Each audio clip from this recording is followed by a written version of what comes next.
Today we're going to talk about comparing and ordering rational numbers, but let's talk about this word right here first, rational numbers. What is a rational number? A rational number is a whole number. That's just your normal whole numbers. It's also integers. It also includes integers. Rational numbers include fractions. And rational numbers include decimals that either stop, they terminate, or repeat. So what I mean by that is it will go to like 1.5 and then nothing comes behind it. Or it'll go to 1.66666666666 and it'll go on forever. So those are rational. It's irrational if it's something strange like 1.2319824721083, something that doesn't repeat or doesn't stop. Those are all considered rational. So you cannot compare or put things in order if they're in different forms. So the easiest way to compare or order them is to make sure they're always in decimal form. So anytime you're having to compare and order rational numbers, make sure you put them into a decimal format first. So change everything to a decimal. Everything to a decimal. That's fractions, that's percents. Change it all to decimals. Now that's just a reminder of how to do that. So let's remember how to change a fraction to a decimal. You divide top by bottom. So we have an example here, 4/5. So we're going to do 5 into 4.00. 5 will go into 4, 0 times. Bring down our 0. 5 will go into 40, 8 times. Subtract. And you end up, I just messed that up. Do that again. 8 times 5 is 40. Subtract. And you end up with zeros. So you could have 4/5 is equal to 0.80, which is also equal to 0.8. And notice, that's what erasers are for. That's why we ask you to do things in pencil, is so that you can erase if you mess up, just like I just did. Okay?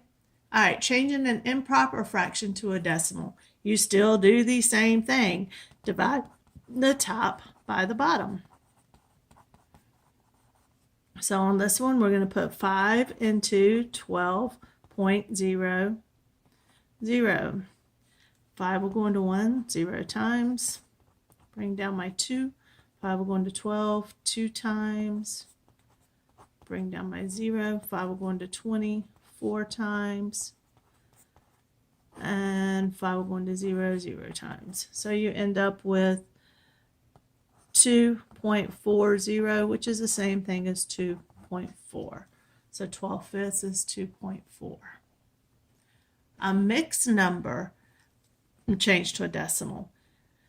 Change the fraction part to a decimal.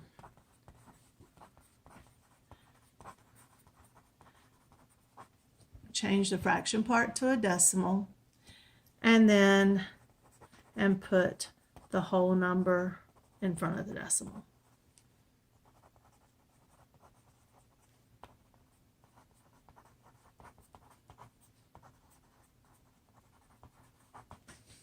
So you do the exact same thing.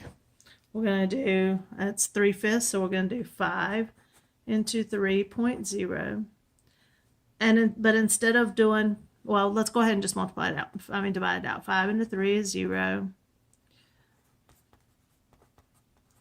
5 into 30 is 6.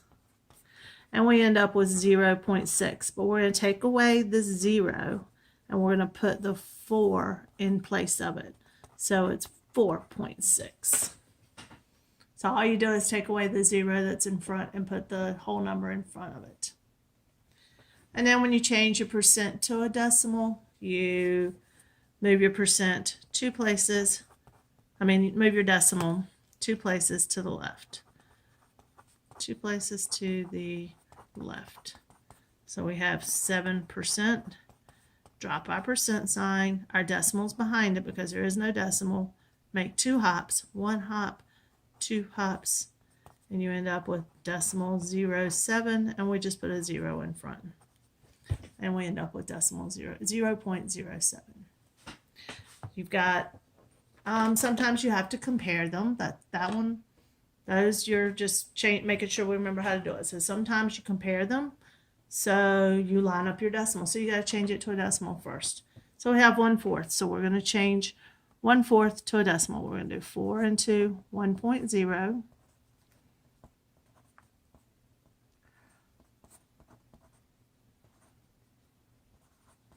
I'm getting ahead of myself. Oh, I got to add another 0. Goes into 25 times. So this is 0.25. And then this one's already a decimal, so we're just going to leave it. So now we have 0.25 and 0.45. Start on the left, like you're reading, and you go through the numbers and you say, okay, what's what? Well, the zeros don't help me. Then I've got 2 and a 4. 2 is less than 4. So the alligator wants to eat the one that's the most, so he wants to eat the 4. So we're going to let him eat the 4. So 0.25 is less than 0.45. 25 hundredths is less than 45 hundredths. Here's another one of comparing. So we got 256%. So we're going to drop our drop our percent sign, add my decimal back there, 1, 2. So that gives me 2.56. And then this one, we're going to have 2 something. We're going to have to do 18 into 16.00. 18 will go into 1, 0 times. 18 will go into 16, 0 times. Now, I don't know how many times 18 is going to go into 160. So I'm going to go over here and I'm going to do some multiplication. 18 times, I'm going to try 5. Let's see what that gives me. 8 times 5 is 40. 5 times 1 is 5 plus 4. That's 5, 6, 7, 8, 9. That's 90. Oh, that's not nearly enough. So let's go a little higher. Let's do 18 times 8. 8 times 8 is 64. 8, 9, 10, 11, 12, 13, 14. 144. Let's try 9 just to be sure because I'm not sure. 8 times 9 is 72. 1 times 9 is 9. 10, 11, 12, 13, 14, 15, 16. 162. That's too much, so I got to go with the 8. So I put my 8 up there. And that was 144. Subtract. And I end up with 160 again. So 18 will go to 160 again. We know it's going to be 8 times. And it's going to keep repeating. Now I'm going to take this 2 and put it in place of the 0. So it ends up with 2.88. So now I'm trying to do 2.56 and 2.88. with a repeating sign over it. Well, my 2's are the same. 5 is less than 8, so the alligator wants to eat the 8, so he wants to eat this way. So 256% is less than 2 and 16/18. So that's how you compare them. And now when you put them in order, you got to do the exact same thing. You got to put them into decimal first. So let's change 5/9 to a decimal. I'm going to do that over here on this side. So 9 into 5.0. 9 will go into 50 5 times. It's 45. It's going to start repeating again. So this one is 0.55. All right, 65%. So we've got 65, move my decimal twice. So we have 0.65. That one's already decimal. This one, 1 8/10. Well, I know that 8/10 is 0.8, but if you didn't, all you would do would be do your division.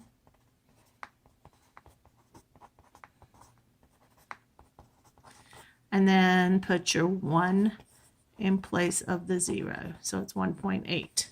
And now we got to put them in order from least to greatest. So we're going to go right here and line up our decimals. So I've got, I'm going to draw a box here so we don't run into each other. I've got 0.55. I have 0.65, 0.45, and 1.80. Now I'm going to look at it, and I've got all of these Well, I can look at my 1. My 1's the biggest, so it needs to be at the end because I'm doing greatest. So I'm going to put the 1 8/10 at the end. It's going to be the greatest. And I can get rid of that one now because I've already used it. So now I'm going to use the 5, 6, and the 4. Well, out of 5, 6, and 4, 4 is the smallest, so I know that one's going to be first. So 0.45 is less than. Then I have a 5 and a 6. The 5 is smaller, so that represents this one over here, the 5/9, so that's going to be next. And then the 65%. Now notice my final answer here has to be in its original form.